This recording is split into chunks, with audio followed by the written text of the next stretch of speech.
when you look at what goes on in a boardroom, ladies and gentlemen, the stuff about marketing, which tells us what has caused the financials, tends not to appear. And the idea is that you're either going to be one of those, a global player with all the economies of scale and scope, or you're going to be a smaller niche player, specialized. If you are stuck in the middle, you've got a very, very tough future, because you can't compete with specialists. You're not big enough, and you're not big enough to compete with the ones who get global economies of scale and scope. The point I want to make about it, this is just financial garbage. It is stuff that boards look at in the operating boards. They look at profit and loss accounts, and I can tell you, and I'm sure that you've all got experience of this, the typical profit and loss account, ladies and gentlemen, has got one line for revenue and loads of lines for costs. And what do the boards spend their time looking at?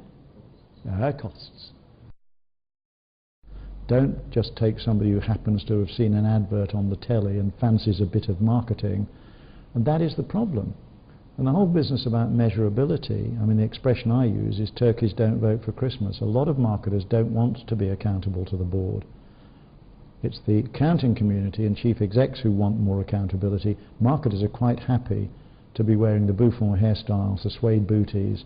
They're quite happy to be happy, clappy, touchy-feely, weepy, creepy, open-toed sandals, born-again, muesli eaters, hummers, you know, whatever you call them, instead of professionals like you would get if you were an engineer, if you were an accountant, if you were a quantity surveyor, etc., etc.